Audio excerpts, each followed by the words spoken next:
बहुत से लोग कहते हैं कि मुझे कैसे पता अल्लाह मुझसे खुश है। स्कॉलर्स इसका एक जवाब देते हैं कि अगर तेरा नमाज़ पढ़ने का दिल कर रहा है और कोई नेकी करने का दिल कर रहा है तो ये एक साइन है अल्लाह तुमसे खुश है, क्योंकि तौफीक अल्लाह की तरफ से है।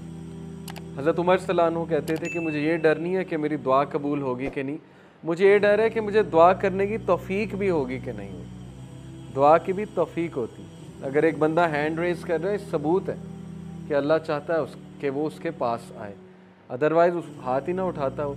जिससे अल्लाह नाराज़ होता है उससे हाथ नहीं उठाए जाते, उससे फिर दुआ भी नहीं की जाती। तो इसलिए अगर आप कभी दुआ में हाथ रेस कर रहे हैं, इसका मतलब अल्लाह ताला चाहता है।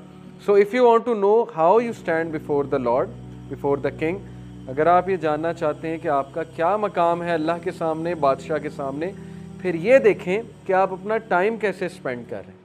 बड़ा सिंपल क्राइटेरिया, आपका टाइम कहाँ जा रहा है। अगर तो अच्छे कामों में जा रहा है, प्रोडक्टिव कामों में जा रहा है, अच्छे कामों में बहुत सी चीज़ें, ज़रूरी नहीं अच्छे काम से मुराद नमाज ही है, वो तो पीक का अच्छा काम है। अच्छे कामों से मुराद घर के काम भी हैं, अच्छे कामों से मुराद किसी की मदद करना भी है, अपनी जिम्मेदारी को निभाना भी अच्छे काम में आता है। And what work you are assign to do, और ये देखो कि तुम क्या काम कर रहे हो, तुम किन कामों में मुलविस हो और तुम्हारा टाइम कहाँ पे लग रहा है। हम अपनी रूटीन नोट करें, उस रूटीन में हम ये देखें कि हमारा major chunk of time, major chunk कहाँ जा रहा है। अगर उस मेजर चंक में 6 घंटे एंटरटेनमेंट के हैं और नमाजें कुछ इस तरह की हैं कि 2-2 मिनट में फारिग कर रहे हैं हम, तो फिर सवीर तज़किया की ज़रूरत है। ओके, और अगर उस मेजर चंक में जो है वो ज़्यादा अच्छे काम है तो फिर ये खुशखबरी की बात है, बहुत अच्छी बात है। तो अपने डे का मुहासबा करें, एनालिसिस करें, उसकी मंथली रिपोर्ट भी बनाएं। ये काम अगर आप करने बैठेंगे, आप देखें हिदायत क्यों नहीं आती, तब्दीली क्यों नहीं आती। जब मैं चेंज हुआ था मैंने पूरा एक फ़ोल्डर बनाया था, फ़ोल्डर आपको दिखाऊंगा, और उस फोल्डर का नाम सेल्फ़ अकाउंटेबिलिटी रखा था। उसमें मैं पूरी अपनी रिपोर्ट लिखता था। तो जब मैं कोई गलती करता था मैं वहाँ लिखता था नोट पैड पर, आज मुझसे ये गलती हुई, या जब कोई अच्छा काम करता था वो भी नोट करता था। तो इससे बहुत कुछ आता है। आप कभी लॉस्ट हो ना और वो डॉक्यूमेंट्स खोल लें तो आपको बड़ा फ़ायदा होता है। आप एकदम रिफ्लेक्शंस पढ़ लेते हैं अपनी लिखी हुई, आप हैरान होते हैं कि ये मैंने लिखी थी उस दिन। कॉन्फिडेंस मिलता है उससे।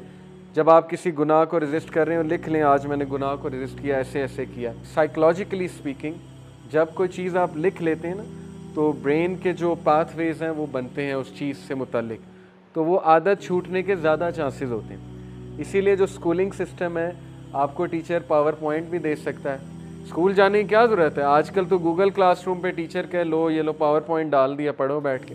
लेकिन वो क्यों बोर्ड पे लिखवाता है। आप कहते हैं यार ये सारी बातें पता है, क्यों बोर्ड पे हमें लिखवा रहा है सारी बातें। क्योंकि उसके पीछे साइकोलॉजी है कि आप जब लिखोगे आपको चीज़ याद रहेगी और ज़्यादा चांस है कि आप वो चीज़ रिपीट करो। तो अपना एक फ़ोल्डर बना के ना एनालिसिस करें अपनी शख्सियत का, अपने रूटीन का, अपने टाइम चंक्स का इंशाल्लाह ताला, और उसके बाद एक्शन प्लान बनाएं कि मेरे रूटीन में मुझे ये ट्रेंड नज़र आ रहा है कि मैं रात के इस टाइम बहुत ज़ाया करता हूँ और ये चीज़ मेरे ईमान को ख़राब कर रही है। तो बस उसको रिप्लेस करना शुरू करें, आदत बन जाएगी इंशाल्लाह। आहिस्ता आहिस्ता करेंगे। Replace this thing with book reading. रात को यकीन करें कोई नावल पढ़ लें, अगर इस्लामी बुक्स नहीं पढ़नी नॉवेल्स पढ़ लें, क़यामत के साइंस पे बुक पढ़ लें, कोई सलफ़ के कोट्स के ऊपर बुक पढ़ लें। दारुस्सलाम कभी जाएं, इतनी बेहतरीन किताबें आजकल आ गई, उनको बुक रीडिंग से इंशाल्लाह आप लोग आहिस्ता आहिस्ता अपनी हैबिट्स को रिप्लेस करें, इस तरह तब्दीली आएगी। अदरवाइज़ सिर्फ एक लेक्चर पे आने से चेंज नहीं आएगी, क्योंकि ये हम सुन के चले जाते हैं। तो तब्दीली लाने वाले इंशाल्लाह आप हैं, और अल्लाह सुब्हानहू व तआला आपके एक्शंस देख के आपको हिदायत में इंक्रीज़ करें।